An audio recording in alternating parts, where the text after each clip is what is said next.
Hi all, ரொம்ப நாள் கழிச்சு மீட் பண்ணுறதுல ரொம்ப ஹாப்பியாக இருக்குங்க. இன்றைய டே மார்கழி 27வது நாள், கூடாரவல்லின்னு சொல்லக்கூடிய நாள் தான்.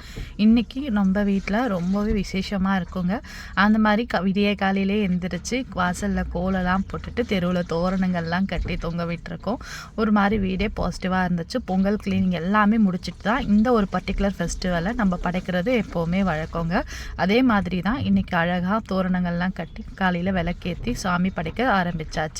இன்றைக்கி நம்ம வீட்டில் நிறையா டைப் ஆஃப் பிரசாதங்கள்லாம் செஞ்சு விநியோகம் பண்ணுறதும் நம்மளோட வழக்கத்தில் ஒன்றா இருந்துகிட்ருக்கு. சுவாமிக்கு நம்ம கைகளால் கட்டின பூக்கள்லாம் வச்சுட்டு அலங்காரம் பண்ணிட்டு இருந்தேங்க. இந்த சாமந்தி பூவெல்லாம் வச்சு தெருவாசப்படிக்கும் போட்டாச்சு. நம்ம சுவாமிக்கு நம்ம கையால் அலங்காரம் பண்ணும்பொழுது அது ஒரு ஹாப்பியான ஃபீலாக தான் இருக்கும். காலையிலே சாப்பாடு செய்கிற வேலையும் ஸ்டார்ட் ஆகிடுச்சு. புளி சாதம், தயிர் சாதம், லெமன் சாதம்னு சொல்லிட்டு நிறைய விதமான சாதங்கள், கலவை சாதங்கள்லாம் செஞ்சு வச்சு படைக்கிறது தான் இன்னையோடைய ஸ்பெஷலே. அதே மாதிரி இன்றைக்கி நான் லெமன் சாதம் கிண்டிகிட்டு இருக்கிறதுக்கான வீடியோ கிளிப்பிங்ஸ் தான் இது. காலையில் கொஞ்சம் பொதுவாக சாதங்கள் எல்லாமே வடித்து எடுத்துகிட்டு புளி சாதம், லெமன் சாதம் தனித்தனியாக கிண்டி எடுத்து வச்சாச்சு. இந்த ஒரு பர்டிகுலர் டே நம்ம ஆண்டாள் தான் இந்த பர்டிகுலர் டேவோடைய ஹீரோயின் கூட சொல்லலாங்க. இந்த டேவில் நம்ம ப்ரே பண்ணுறோம் அப்படின்னா, மேரேஜ் ஆகாமல் யாராச்சும் இருக்கீங்கன்னா மேரேஜ் ஆகும். நம்ம வீட்டில் எப்போவுமே செல்வம் நிறைஞ்சிட்டே இருக்கும்னு சொல்லுவாங்க.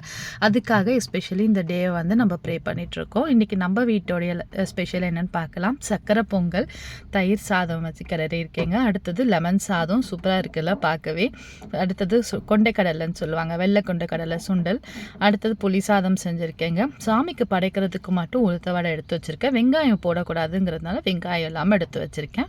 அடுத்து இன்னைக்கு கண்டிப்பாக இருக்க வேண்டிய ஒரு டைப் ஆஃப் சாதம், பால் சாதம். இன்றைக்கி புடவை வச்சு படைக்கிறது வழக்கங்கிறதுனால ஒரு மனை மேலே இன்றைக்கி அழகான ஒரு ஆஷ் கலர் சாரீ, இது பார்க்க சூப்பராக இருக்குல்ல, அதை வச்சு படைச்சிருக்கேன். இதுக்கான கான்ட்ராஸ்ட் ப்ளவுஸ் இருந்துச்சு, அதையே கட் பண்ணி எடுத்து வச்சுருக்கேங்க. இது கூட மஞ்சள் கொம்பு, அடுத்தது தாலி அதெல்லாமே வச்சு படைச்சிருக்கேன். தேங்காய் உடச்சி, வாழைப்பழம், வெற்றிலை பாக்கு, வளையல் எல்லாமே வச்சு சூப்பராக அந்த டே முடிஞ்சிருச்சு.